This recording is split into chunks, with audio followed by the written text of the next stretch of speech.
warahmatullahi wabarakatuh. Hari ini saya akan menyampaikan materi di pertemuan kedua mengenai sifat koligatif larutan. Nah, di pertemuan pertama kemarin kita sudah membahas tentang satuan konsentrasi. Maka di pertemuan kedua kita akan membahas tentang yang namanya larutan. Larutan itu dibagi menjadi dua, ada yang namanya larutan elektrolit dan non-elektrolit. Larutan elektrolit sendiri dibagi lagi menjadi dua, ada yang namanya elektrolit kuat dan lemah. Di mana elektrolit kuat itu terdiri dari asam kuat, basa kuat, dan juga garam. Sementara elektrolit lemah itu terdiri dari asam lemah dan basa lemah. Nah, untuk tahu yang mana yang dikatakan asam kuat, basa kuat, garam, ataupun asam lemah, basa lemah, itu sudah dipelajari di kelas 11 tentang pH asam basa. Jadi nanti Anda cek lagi apa kategori asam kuat, basa kuat, dan yang mana yang termasuk kategori lemah. Terus ada lagi selain elektrolit, ada yang namanya non-elektrolit. Kalau disingkat di sini biar mudah cara menghafalnya, itu pakai singkatan 2GUA, di mana G itu glukosa, U itu urea, dan A itu adalah alkohol. Juga senyawa hidrokarbon itu termasuk golongan non-elektrolit. Nah, setelah kita tahu tentang larutan, baru kita akan masuk ke sifat koligatif larutan yang pertama, yaitu yang akan dibahas di sini mengenai penurunan tekanan uap. Apa itu tekanan uap? Yaitu kecenderungan suatu cairan untuk menguap. Yang namanya tekanan uap, kecenderungan itu dikategorikan menjadi dua. Ada yang namanya mudah menguap dan ada yang sukar menguap. Kalau dia mudah menguap, itu berarti tekanan uapnya tinggi karena dia mudah untuk menguap. Kalau dia sukar, artinya sulit menguap, artinya tekanan uapnya rendah. Kalau saya ilustrasikan, di sini ada tabung A dan B yang dipanaskan.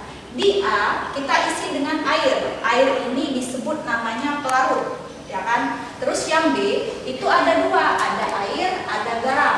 Di mana air ini pelarut, sementara garam itu terlarut.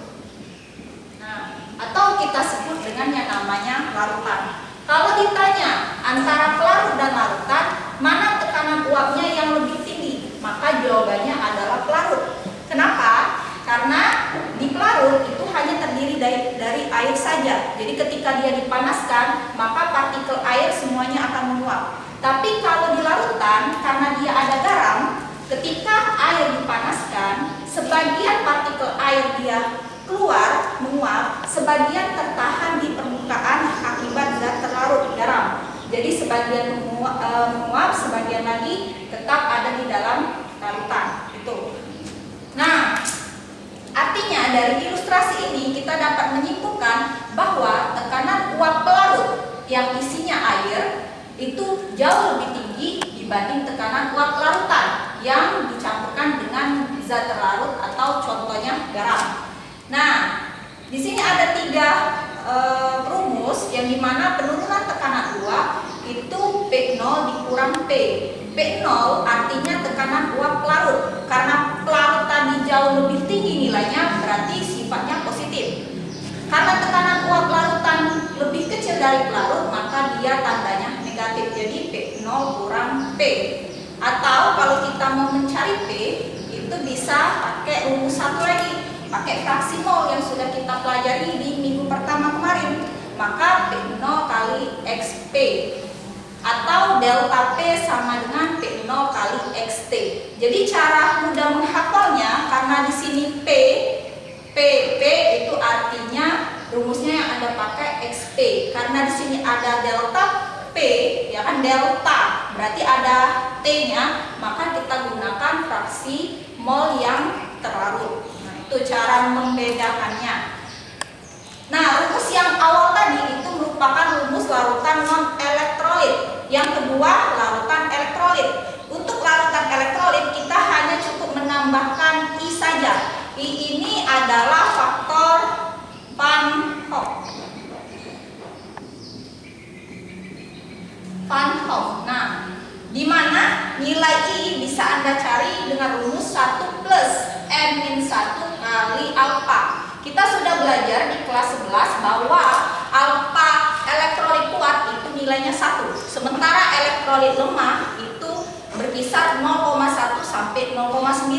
Sementara yang non elektrolit itu nilainya 0. Jadi kalau kita contohkan HCl ini elektrolit kuat, maka H plus Cl min, karena dia elektrolit kuat dan delta itu sama dengan 1, maka langsung saja rumusnya I sama dengan N. N itu apa? Koefisien total. Koefisien yang mana? HCl di sini H plus karena tidak ada nilainya di sini kita anggap 1. Cl juga karena tidak ada di depannya kita anggap 1, maka 1 tambah 1 N-nya sama dengan 2. Nah, contoh di sini. Tekanan uap air pada suhu 25 derajat Celcius adalah 22 mmHg. Ya kan? Terus berapa tekanan uap suatu larutan pada suhu 25 derajat Celcius juga yang dapat melarutkan 0,5 mol sukrosa dalam 12 mol air. Kalau dilihat di sini antara sukrosa dan air, yang mana menjadi zat terlarutnya? Pasti sukrosa, ya kan? Sementara air adalah pelarut. Maka karena di sini molnya yang sudah diketahui, kita tulis NT dan MP.